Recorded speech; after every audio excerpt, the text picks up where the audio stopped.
તો ફ્રેન્ડ્સ જો આ પાલકના પાના છે અને આ બીટના પાના છે. તો બીટના પાના આવી રીતે મેં આખા જ લીધા છે, બરાબર. અને પાલકના પણ આવી રીતે નાના મોટા આખા હોય ને એવા જ લેવાના, બરાબર. મટીરિયલ બતાવી દઉં તમને. તો આ બટાકા છે જે 500 ગ્રામ છે, સ્મેશ કરીને લીધા છે. આ ગાજર છે, આ બીટ છે, અને આ રૂટિંગ મસાલા છે જેમાં આ સેજવાન સોસ છે, આ ગરમ મસાલો છે, આ તીખું મરચું છે, આ ખાંડ છે, આ કેરીનો પાવડર છે, અને આ ચાટ મસાલો છે, અને આ કોર્નફ્લોરની સ્લરી બનાવી છે, બરાબર.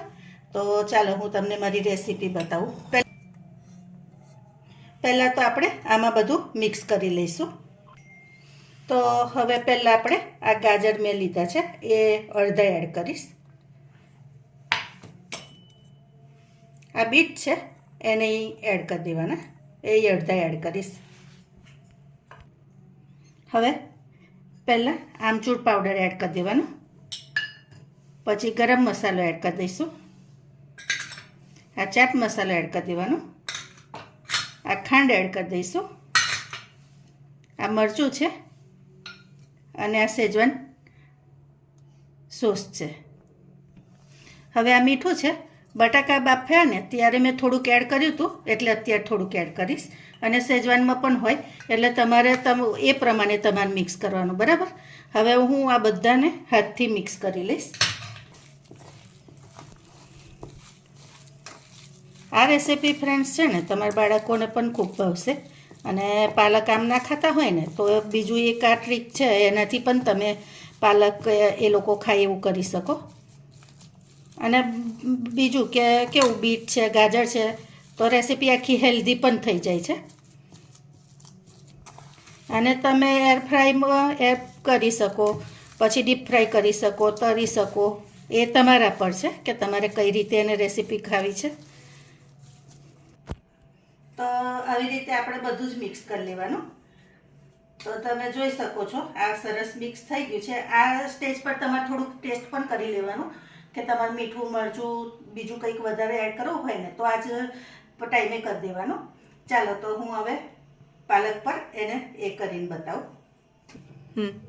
તો ફ્રેન્ડ્સ આ બે સાઈડ હોય ને તો આપણે અંદરની સાઈડ નહીં લેવાની, આવી રીતે બંને સાઈડે કરીશું, બરાબર. તો આમ કરીએ ને તો કેવું, અને આ થોડુંક એ કરી દેવાનું, ટીચ કાપી લેવાનું, એટલે આપણને રોલ કરતા ફાવે, બરાબર. તો હવે આ જે બટાકાનો માવો છે ને એ બધો આવી રીતે આની પર કરી લેવાનો. તો ફ્રેન્ડ્સ જો આવી રીતે આપણે પાથરી લેવાનું, અને પછી આને આપણે જે પાના કરતા હોય ને એવી રીતે આવી રીતે કરાય, અને બીજી રીત પણ હું બતાવીશ એવી રીતે પણ કરાય, બરાબર. આ નાના પાન છે એટલે થોડુંક આવી રીતે આપણે કરી દેવાનું. હવે આમાં આમ રગદોળી કાઢવાનું.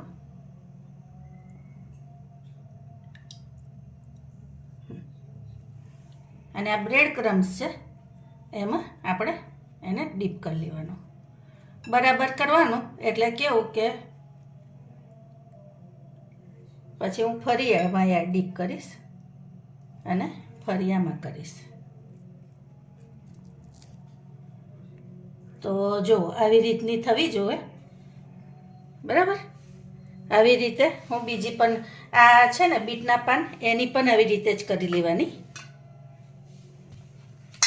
બીટના પાનના આપણે છે ને સીધી જ વારીશું, કારણ કે એ આ રેસાના વધારે હોય ને જાડા, એને લઈને કેવું છે એ પ્રોપર વરે નહીં, બરાબર. તો હું તમને એની રીત પણ બતાવું છું કેવી રીતે આપણે કરીશું.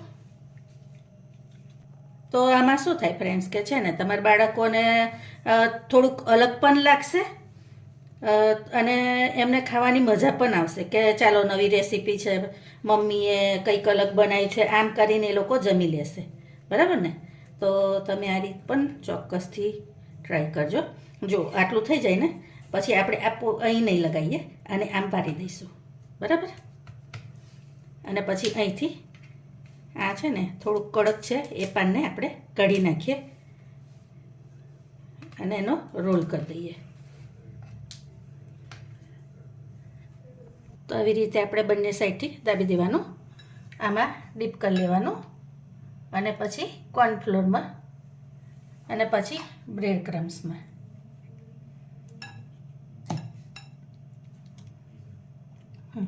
આવી રીતે તમારે બધા કરી લેવાના. તો આ કેવું નવું વસ્તુ છે, બાળકોને ગમશે ખરું. બરાબર. હવે પાન વાળવાની હું તમને બીજી રીત બતાવું. તો આવી રીતે આપણે એને વાળી લેવાનું. તમે ચાહો તો એની પર પણ તમે લગાવી શકો અને આ ઉપરનો ભાગ છે ને એને આપણે થોડોક કટ કરી દઈશું.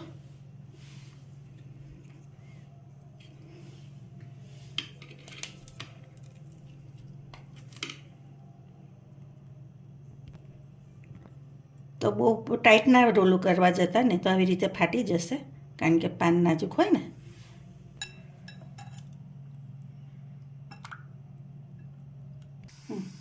તો જો ફ્રેન્ડ્સ, મેં બધા આવી રીતે વાળી લીધા છે. હવે આપણે ફ્રાય પેનમાં તેલ મૂકીને તળી લઈશું. હવે આપણે તેલ ગરમ થવા મૂકી દીધું છે. હવે આપણે મૂકી દેવાનું આવી રીતે.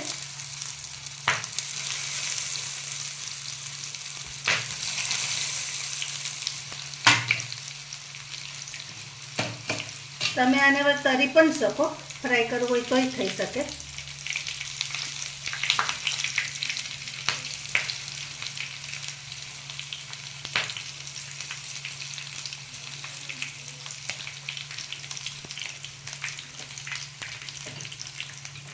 આ ખરેખર બહુ સરસ લાગે છે. તમે એકવાર આ રેસીપી ચોક્કસથી ટ્રાય કરજો. તો જો આવી રીતે બંને સાઈડે થઈ જવું જોઈએ.